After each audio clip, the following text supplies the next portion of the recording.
Hi everyone, I'm Katie, this is David. We're here at Basilica SoundScape with Melissa and Brandon, who helped put the whole thing on, or actually did put the whole thing on. We're both helping and putting. Yeah. Yes. Yeah. Are you on the list? Yeah. We can help put you on the list. Yes. So thanks so much for being here. Yeah. So can you tell us a little bit about like putting the lineup together for this year? Sure. I feel like we always start with a Google document of some sort. Yes. And very, then, very advanced technology. Then we graduate from one Google document to another. And somehow the title of the Google document is always confusing to me, so I have to search for a few, and then I've discovered through that we have like tons of them from over the years. Yeah, which probably have some good ideas that we could have booked this year, actually. Exactly, but instead we start over every single year. And then go back, and then we just sort of, I think we start piecing things together and seeing like if there's a balance between different kinds of music and different kinds of loudness and quietness and instrumentation, like guitars and drums versus electronics and noise. And like anchors of emerging or established and the multi-generational thing important, like having, and then where do you start like locking anchors and then filling in is the fun stuff, like the whole... making it all locked together. Yeah, that's the easy. The kind of hard one is like fixing those themes and the anchors, and then once we get the themes and anchors, we go. I think the first thing we had this year was Low, which the first band we booked, and that was from last year, right immediately after, with the last Low record, thinking, wow, this would sound really cool in this space, so we booked Low, and we kind of built it around that. Which is usually the thing, which is what would sound cool in this space, and since... next year, Basilica Hudson turns 10, and this is our 8th year working together on Soundscape, and or 9th year, whatever it is, it's long and wonderful.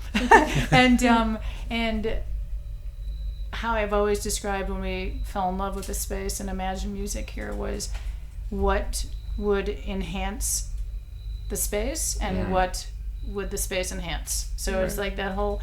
For those who have not been in the space, it's a beautiful reclaimed 1880s factory, and there's all these cool nooks. So there's like the small theater, which is the North Hall. The main hall is the big one. There's the West Wing. There's a little rafter nook. There's just like, and then there's the grounds, and there's a full moon, and there's outside, and there's like crumbling brick, and there's the back gallery. So it's just like you imagine all these corners and all of these textures and people flowing in and out of the building, going into a tight thing, going into the big thing.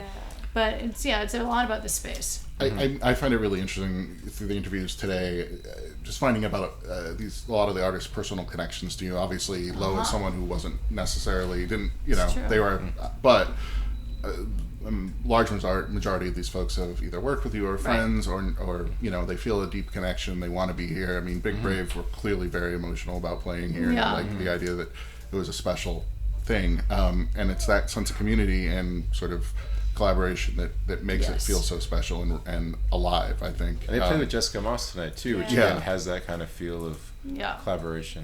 When they arrived tonight, they said, if you see her, ask her to ask her if she'll play with us. So I'm like, for real? This is not playing. And that's the other than community, but because I'm from Montreal and I fell in love with the New Yorker, and the compromise was, well, if we live in New York but closer to Montreal, and a lot of the giving birth to Basilica and then Soundscape being the music central component to it is trying to bring the community that I grew up with in Montreal, and then Brandon has his whole version, and as do you and you, of like where is that first community where you discovered music, you believed that you would keep that bond forever, and you would find each other no matter what happened in every show, in every room.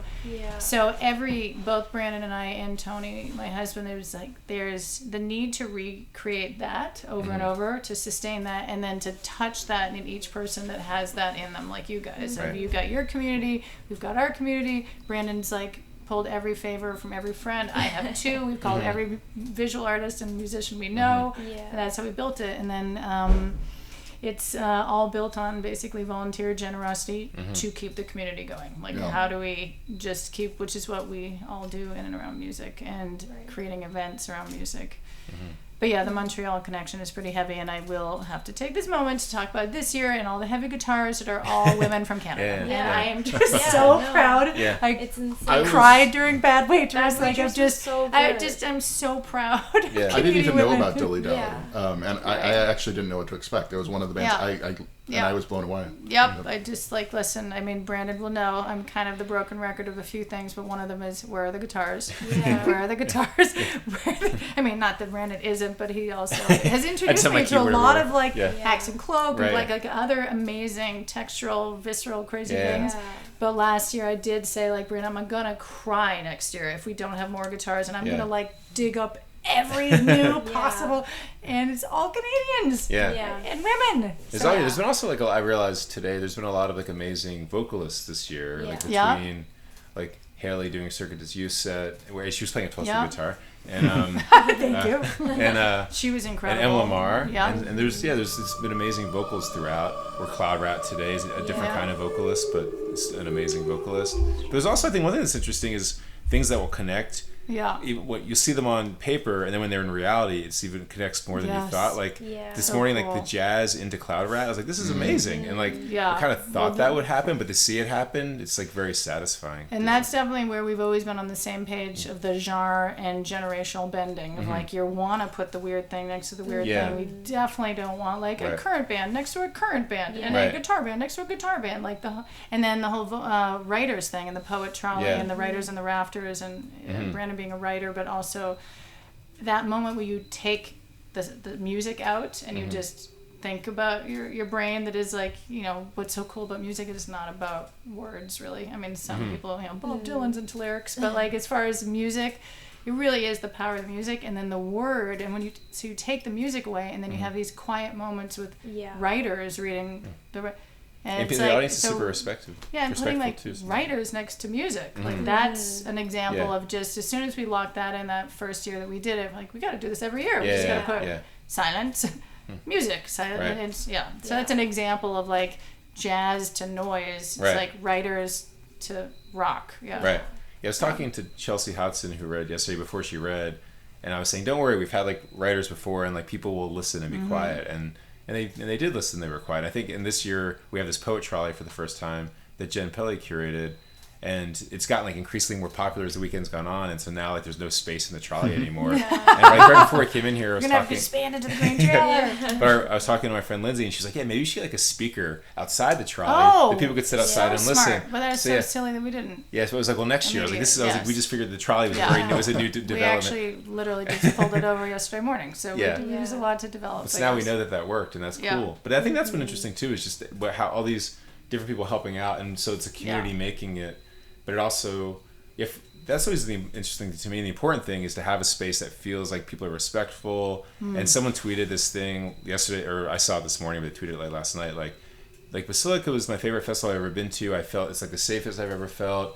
It's the nicest people. It's respectful space. And to me, someone I don't know to say that, this is great. That someone came to this and they felt that. But also, during the Johan Johansson piece yesterday, in those moments of silence, it was actually so silent. Respectful. Yeah, people were just quiet. And that was at that point I was talking to, I'm I am so proud of the people that I don't know that came here. This is how nice everybody. So polite and so just mindful, and there's none of this mindless distracted. It's not happening here. Yeah. People are being very chill and just into the zone. I think part of it is you come to this, you kind of know what to expect at this point in some regard, I guess. Yeah. And the crowd responds in a way that's people aren't just standing in front and taking selfies or whatever. They're really just listening to it and being involved and discovering, which I every single year I never know. I mean, a lot of what we book is really new stuff, and I've never seen them play. I only saw one thing, and so we are discovering every step of the way. And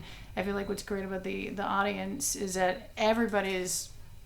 They're not coming to see something they know, actually. They're coming to see something they don't know. Yeah. They want to know the unknown and want to discover. And it's definitely a curious, and that's that generosity of spirit that it's been built on.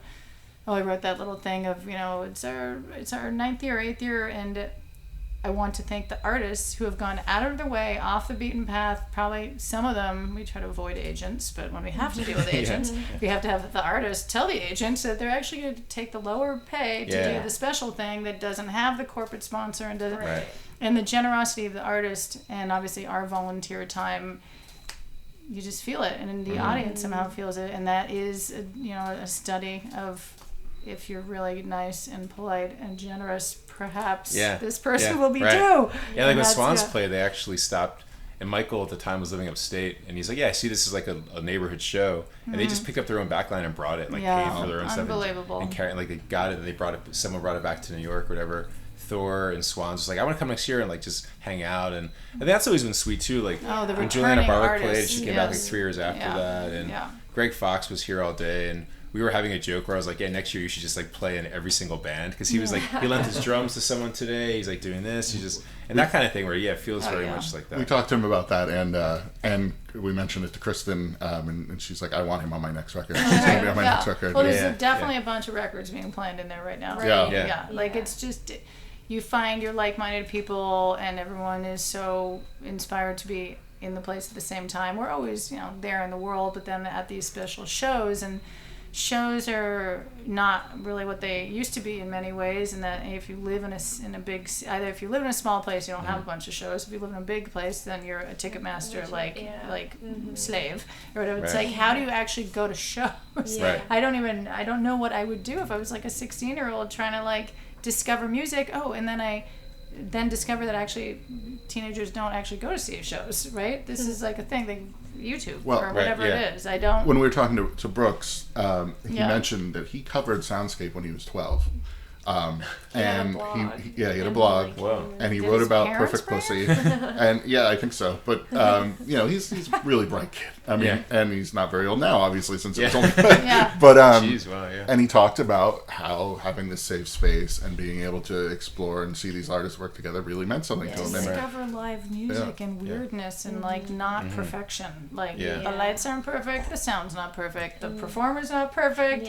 It's nothing is perfect, and like you have to to feel comfortable with your own imperfections, you have to like witness that on a stage. You can. That's what punk, metal, every possible thing is about, trusting your own experimentation and accidents, and that's what culture is not really, other than I guess YouTube. How do you see it on a stage celebrated without there being a corporate overlay or like an editing of it?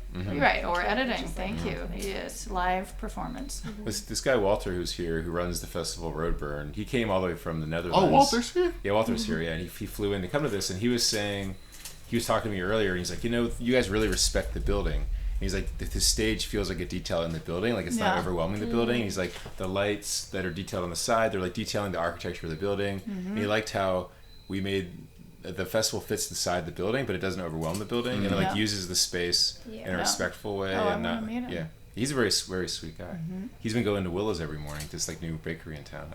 I've never been to it. I haven't made it up the block yet. This feels very community too, where I was walking down the street, and then I ran into Dan from Bunny Brains, and he was like, "Oh, you have to go to this new restaurant." So then suddenly I'm having like a 2.5 hour breakfast with him, and he's going deep on astrology, and I was like, "I don't know anything about astrology, man."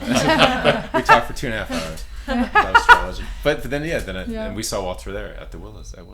Good. Yeah. No, it's a very happy, friendly place, and there's a lot of weird stuff going on. Yeah. Very loud, very heavy. It's heaven, and definitely like some weird state motto, the way life should be. Right. I mean, it should just, at least it should always have this as an option. And thank you. You guys have been so great to cover these things. And we need documentation. We need like support. We need to be able to tell the story to those who are not here, because those who are not here don't know to come yet. Yeah. Yeah. Here too. Yeah. Thank you. Yeah. Thank you.